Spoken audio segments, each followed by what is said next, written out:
2008年9月27日アイアンマンが日本で公開された。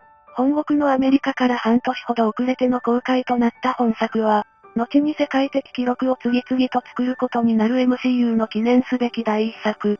今となってはロバート・ダウニー・ジュニアやアイアンマンの名は世界的に知れ渡っているが、当時はアメコミヒーローといえばスーパーマン、バットマン、スパイダーマン、X メンなどしか知られていなかった。そんな当時の日本の反応を見てみよう。日本中の人がいよいよロバート・ダウニー・ジュニアを見るのか。ドキドキする。ロバート・ダウニー・ジュニアが好きだって言っても誰って言われてた3年前。今日からちょっとは分かってもらえるかな。ほんと最高にかっこよかった。ゾディアックの時よりかっこよかったぜ。相手役のグイネスもぴったり。てか俳優陣全員うめえ。今年良かった映画はダークナイトとクローバーフィールドだが、この映画も楽しめるといいな。よーし、六本木まで見に行ってくるぜ。嵐の出撃。パンフレットゲット。今から見てくる。見に行くわよ。見てきたー。アイアンマン制作ドキュメンタリー最高。かつて20世紀少年だった親父にはたまらん。最初の飛行実験の時、奇跡を書いて空飛ぶのを、ロングショットで撮ってるのが良かったな。あれは綺麗だった。いやー、楽しかった。それにしても、社長、生身が頑丈すぎ。アイアンマンって、生身で鉄の男ってことかよ。あと、キーボード、ペン、3度のセンサーは痺れた。原作全く知らずに見てきたが、非常に満足した。社長のカリスマ性と戦闘スーツの機能美に惚れたよ。吹き替えは誰がやったのかわかる？ハルクの時と同じしんのすけの父ちゃん？それとも NHKBS でやってたアニメ版キャストの江原？社長は藤原刑事で間違いない。アフガンで市民を盾にしている兵士を倒したホーミング弾と、戦車に爆弾引っ掛けて去ろうとする場面がかっこよかったわ。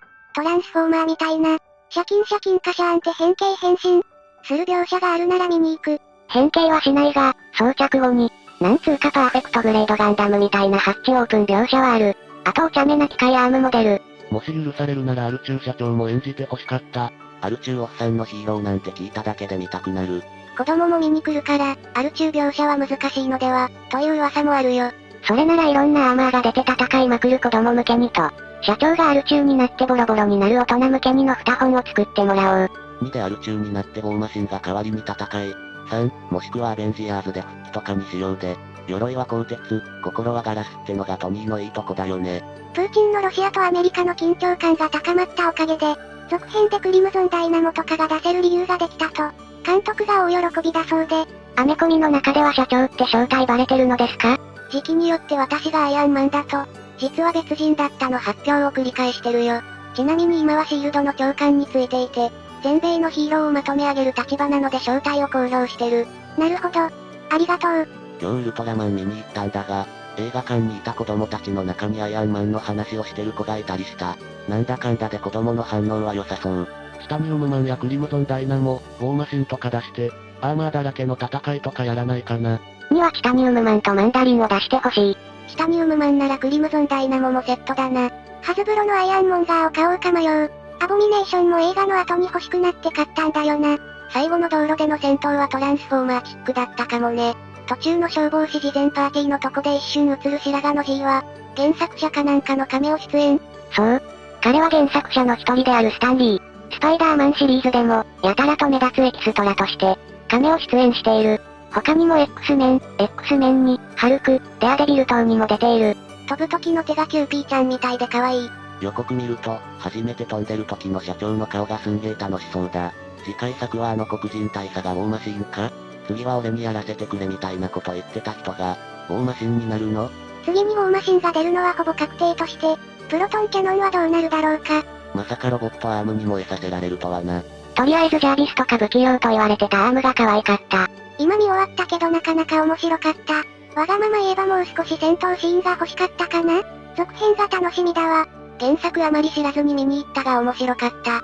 戦闘シーンよりもスーツ作ってるシーンの方が多いよな。俺はどっちかっていうと戦闘シーン目当てに見に行ったけど。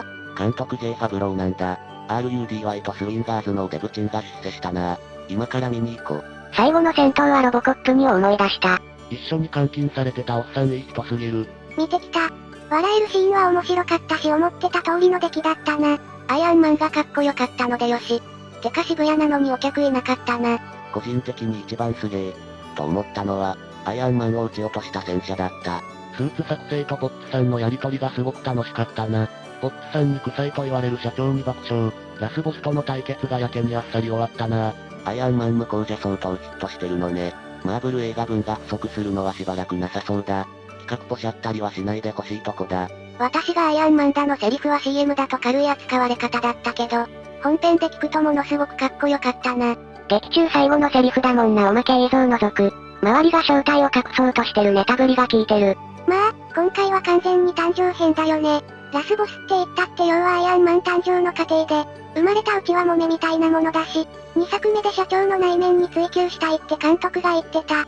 マーク2が家の天井ぶち破って車を潰すシーンに関しては、予告編は良いミスリードしてた。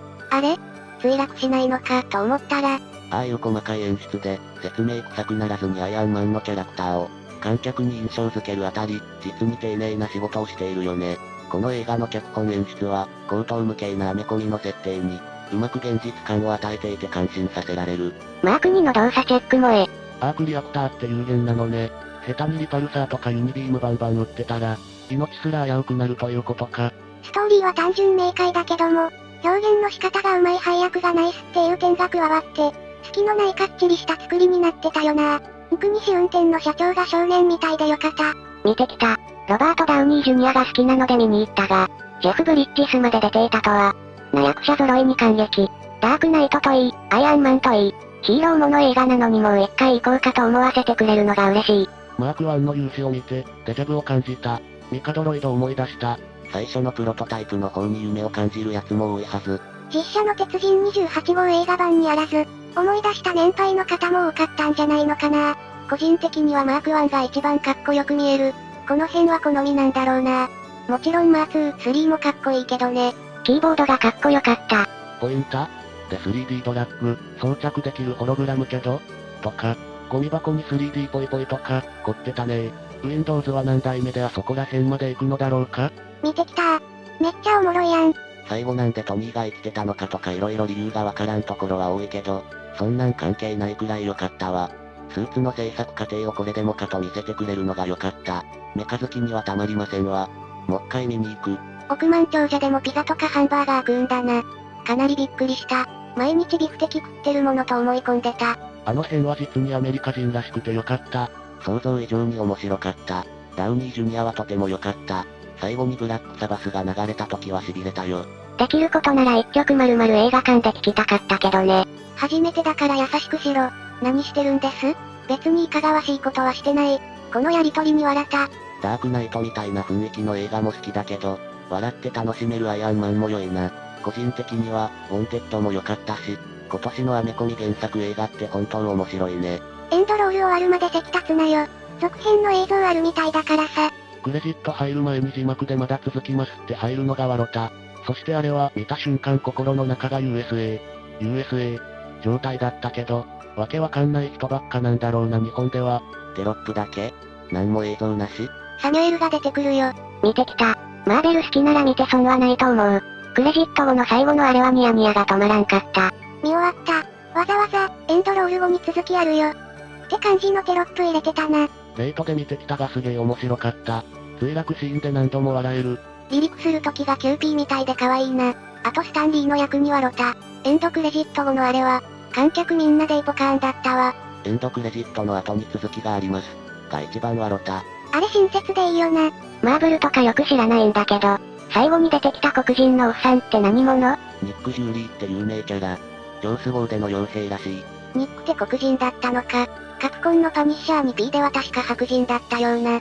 ニック・ジューリーはもともと白人キャラ。マーベルの静止世界でも白人。だが、パラレルワールドのニックを描写したコミックシリーズで、マーベルはサミュエル・ジャクソンそっくりの黒人版ニック・ジューリーを登場させた。しかも、ジャクソン氏の許可を取って、サミュエル・ジャクソン曰く、昔からニック・ジューリーのファンだったので光栄だったそうだ。アイアンマンでは、その元ネタ本人が、今度はニックを演じるという面白い展開になったわけだ。サミュエルってニックのファンだったのか。デアデビルのベン・アフレックもデアデビルが好きだとか言ってた気がするし、イメージもあるからコミック好きと公表しないだけで、アメコミ好きな俳優っていっぱいいるんだろうな。ニコラス・ケイジやサムライミが特別なだけなのかもしれないけど。身長が X 面出した時は黒人でなかった？それが噂のアルティメット世界のニック・ジューリーだよ。シリアスならダークナイト、王道ならアイアンマンって感じで最高だった。てかアベンジャーズってなんぞや？みんなアベンジャーズでハテナになってた。ウルトラマンでいうウルトラ兄弟。アイアンマンは、何年も続くマーベルサーガの第1章になるのかな？第2章がハルク、最終章は、アベンジャーズで。大マシンは出してほしいね。アイアンマンと並んだ姿が見たい。ロディが安置したアルマーク2を見て、次の機会だと言ったシーンには笑った。大マシンはマーク2の改造機だったのか。ニック・ヒューリーの出演は嬉しかったけれども、演じたサミュエル・L・ジャクソンの名前はスタッフロールに載ってなかったような。スタークの飲みすぎを注意するローディ。テログループの名前がテンリングス。ニック・ヒューリーのアベンジャー構想。続編への伏線の多い映画だ。監督の原作愛はすごいな。これは続編とかないのかな？長期連載のコミックは、何作か続けてくれないと、1作目は基本設定の紹介になっちゃうでしょ。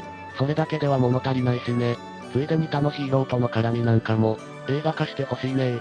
2は決定してるよ。3も構想はある。マジっすか。それは楽しみ。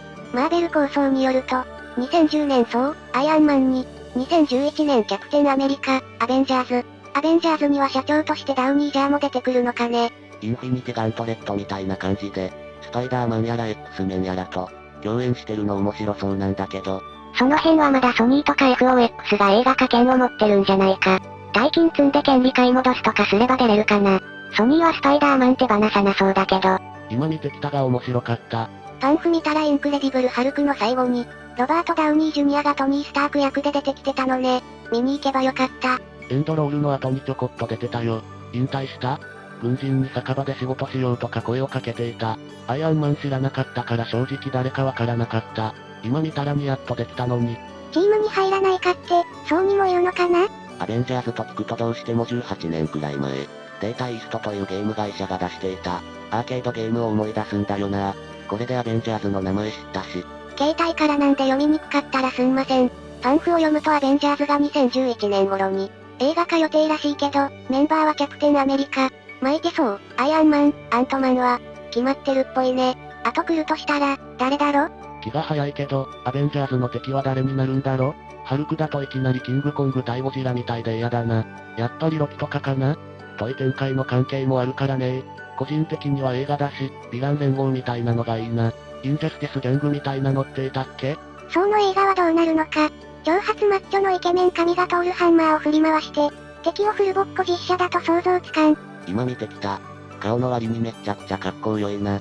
本当に鳥肌立つくらいかっこよかった。少年漫画の王道っぽい演出が熱すぎず寒すぎずよかった。来るぞ、って分かってても来たってなる。しかも最後にヒューリー出てきたのがなんとも。思わずパンフ買っちまったぜ。てかフィギュア出てんの？欲しい。誰かくっつく。ホットトイズのマーク3は映像。思わず速攻予約しちまったい。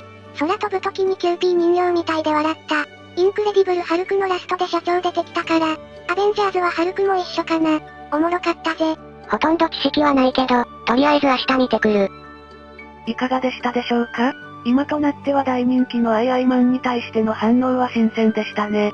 続編を希望する声が多いことからアイアンマンの高い評価が伺えますね。アベンジャーズや続編に対する色々な考察も出ていて展開を知っている身からしても面白いですね。ここまでのコンテンツになるとは当時の視聴者は想像もつかなかったでしょう。もし公開当時にアイアンマンを見た人がいればコメントしてください。また機会があればご覧ください。